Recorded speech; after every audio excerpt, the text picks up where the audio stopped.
ಮಹಾಕುಂಭ ಮೇಳ.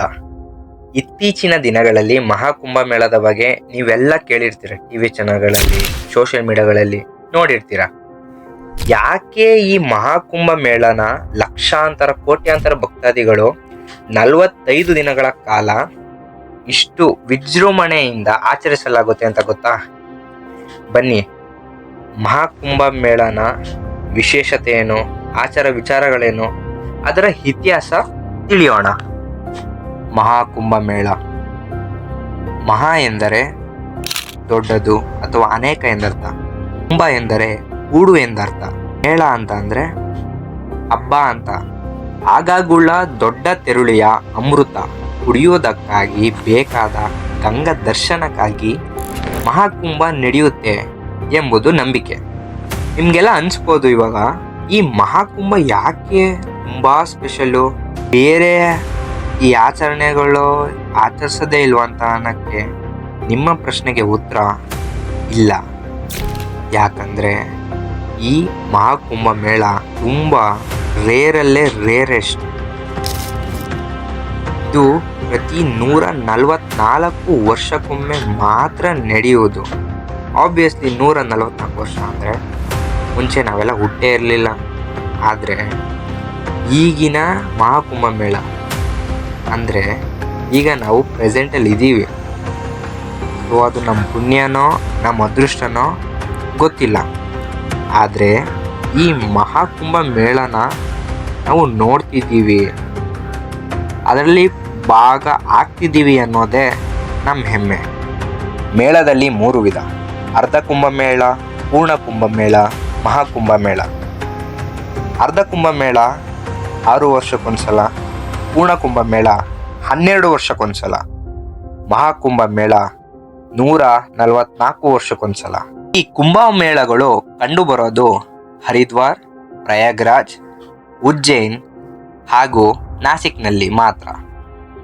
ನಿಮಗೆಲ್ಲ ಒಂದು ಡೌಟ್ ಬರ್ಬೋದು, ಈ ಮೇಳಗಳು ಯಾಕೆ ಈ 4 ಪ್ರಾಂತ್ಯದಲ್ಲೇ ಮಾತ್ರ ಆಚರಿಸ್ತಾರೆ ಅಂತ? ಯಾಕಂದ್ರೆ ನಿಮ್ಗೆಲ್ಲ ಗೊತ್ತಿರೋ ಹಾಗೆ ಸಮುದ್ರ ಮಂಥನ ಮಾಡ್ಬೇಕಾದ್ರೆ ಅಸುರರು ಮತ್ತು ದೇವತೆಗಳು ಸಮುದ್ರ ಮಂಥನ ಮಾಡ್ಬೇಕಾದ್ರೆ ಹಲವಾರು ವಸ್ತುಗಳು ಹೊರ ಬರುತ್ತೆ. ಅದರಲ್ಲಿ ಕೊನೆದಾಗಿ ಬರೋದು ಅಮೃತ ಮಾತ್ರ. ಈ ಕತೆ ನೀವೆಲ್ಲ ಕೇಳೇ ಇರ್ತೀರ. ಅದರಲ್ಲಿ ಅಮೃತನ ದೇವತೆಗಳು ಎತ್ಕೊಂಡು ಹೋಗ್ಬೇಕಾದ್ರೆ ದುಷ್ಟರು ಅಮೃತ ನಮಗೂ ಬೇಕು ಅಂತ ಅವ್ರನ್ನ ಹಿಂಬಾಲಿಸ್ತಾರೆ. ಆಗ ಹಿಂಬಾಲಿಸ್ಬೇಕಾದ್ರೆ ಕೊಡದಿಂದ 4 ಹನಿಗಳು ಹೊರ ಬೀಳುತ್ತೆ. ಆ 4 ಹನಿಗಳು ಒಂದೊಂದು ಪ್ರದೇಶಗಳಿಗೆ ಬೀಳುತ್ತೆ.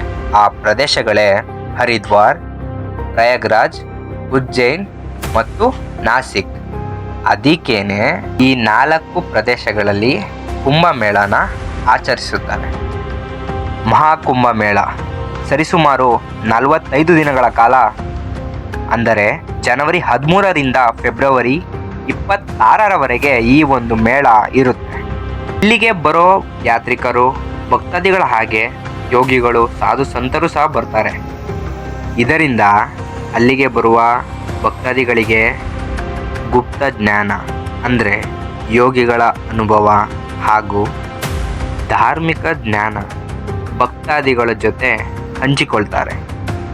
ನೋಡಿ, ನಿಮ್ಮಲ್ಲಿ ಸ್ವಲ್ಪ ಜನಕ್ಕೆ ಇದ್ರ ಬಗ್ಗೆ ಗೊತ್ತಿರುತ್ತೆ. ಈ ಮಹಾಕುಂಭ ಮೇಳಕ್ಕೆ ಹೋಗೋದ್ರಿಂದ ನಮಗೆ ಏನಾಗುತ್ತೆ, ಅದರಿಂದ ನಮಗೇನು ಯೂಸ್ ಆಗುತ್ತೆ ಅಂತ ಗೊತ್ತಿರುತ್ತೆ. ಗೊತ್ತಿಲ್ಲದೆ ಇರೋರು ಕೇಳಿಸ್ಕೊಳ್ಳಿ, ನೀವು ಆ ನದಿಗಳಲ್ಲಿ ಸ್ನಾನ ಮಾಡೋದ್ರಿಂದ 1000 ಅಶ್ವಮೇಧ ಯಾಗ ಹಾಗೂ 100 ವಾಜಪೇಯ ಯಾಗ ಮಾಡಿದಷ್ಟು, ಹಾಗೆ ಭೂಮಿಯನ್ನು 1,00,000 ಸರಿ ಸುತ್ತಿದಷ್ಟು ಪುಣ್ಯ ಸಿಗುತ್ತೆ. ಈ ಒಂದು ಮೇಳ ಎಷ್ಟು ದೊಡ್ಡದಾಗಿ ನಡೆಯುತ್ತೆ ಅಂತ ವಿವರಿಸೋದಾದ್ರೆ, ಅಂದಾಜು 45 ಕೋಟಿ ಭಕ್ತರು, 1,60,60,000 ಟೆಂಟ್ಸ್ಗಳು, ಹಾಗೆ 1,50,000 ಶೌಚಾಲಯಗಳು ಮತ್ತು ಬರೋಬ್ಬರಿ 4,000 ಎಕರೆಯಲ್ಲಿ ಈ ಒಂದು ಮಹಾಕುಂಭ ಮೇಳ ನಡೆಯುತ್ತೆ. ನೋಡಿ, ನಾನು ಹೇಳೋದು ನಿಮ್ಗಿಷ್ಟೇ. ಮುಂದೆ ಆಗೋ ಮಹಾಕುಂಭ ಮೇಳದವರೆಗೂ ನಾವಿರಲ್ಲ. ಹಾಗೆ ಹಿಂದೂ ಧಾರ್ಮಿಕದ ಅತ್ಯಂತ ಅಪರೂಪದ ಆಚರಣೆ ಇದು. ಇದರಲ್ಲಿ ಬೇರೆ ಬೇರೆ ಕಡೆಯಿಂದ ಜಾತಿ ಮತ ಅನ್ನೋದು ಬಿಟ್ಟು ನಾವೆಲ್ಲ ಒಂದೇ ಎಂಬುದನ್ನ ತೋರಿಸೋಂಥದ್ದಾಗಲಿ, ಅಲ್ಲಿನ ನದಿಗಳಲ್ಲಿ ಸ್ನಾನ ಮಾಡಿ ಜೀವಕ್ಕೊಂದು ಮುಕ್ತಿ ಸಿಗಲಿ ಅನ್ನೋದು ಎಲ್ಲರ ಆಸೆ. ನೋಡಿ, ಜಗತ್ತಲ್ಲಿ ದುಡ್ಡು ಕೊಟ್ಟರೆ ಏನು ಬೇಕಾದರೂ ಸಿಗ್ಬೋದೇನೋ, ಆದರೆ ಈ ರೀತಿ ಇತಿಹಾಸ ಉಳ್ಳೋವಂಥ ಆಚರಣೆ ಎಲ್ಲೂ ಸಿಗಲ್ಲ. ದಯವಿಟ್ಟು ನಾನು ಹೇಳೋದಿಷ್ಟೇ, ಕೆಲಸ ಇದ್ದೇ ಇರುತ್ತೆ ಯಾವಾಗ್ಲೂ. ಆದರೆ ನಮ್ಮ ಲೈಫಲ್ಲಿ ಅಲ್ಲಿಗೆ ಹೋಗ್ಲಿಲ್ವಲ್ಲ, ಅಲ್ಲಿಗೆ ನಾವು ಭಾಗಿಯಾಗಕ್ಕಾಗಲಿಲ್ವಲ್ಲ ಅಂತ ಕೊರಗಿರಬಾರ್ದು. ಈ 45 ದಿನಗಳಲ್ಲಿ ಫ್ರೀ ಮಾಡಿಕೊಂಡು ನಿಮಗೆ ಟೈಮ್ ಸಿಕ್ಕಿದಾಗ ಅಲ್ಲಿಗೆ ಹೋಗಿದ್ದು ಬನ್ನಿ. ಅದರೊಂದು ಭಾಗ ಆಗಿ ಎಂಬುದು ನನ್ನ ಆಸೆ. ಹರ್ ಹರ್ ಮಹಾದೇವ್.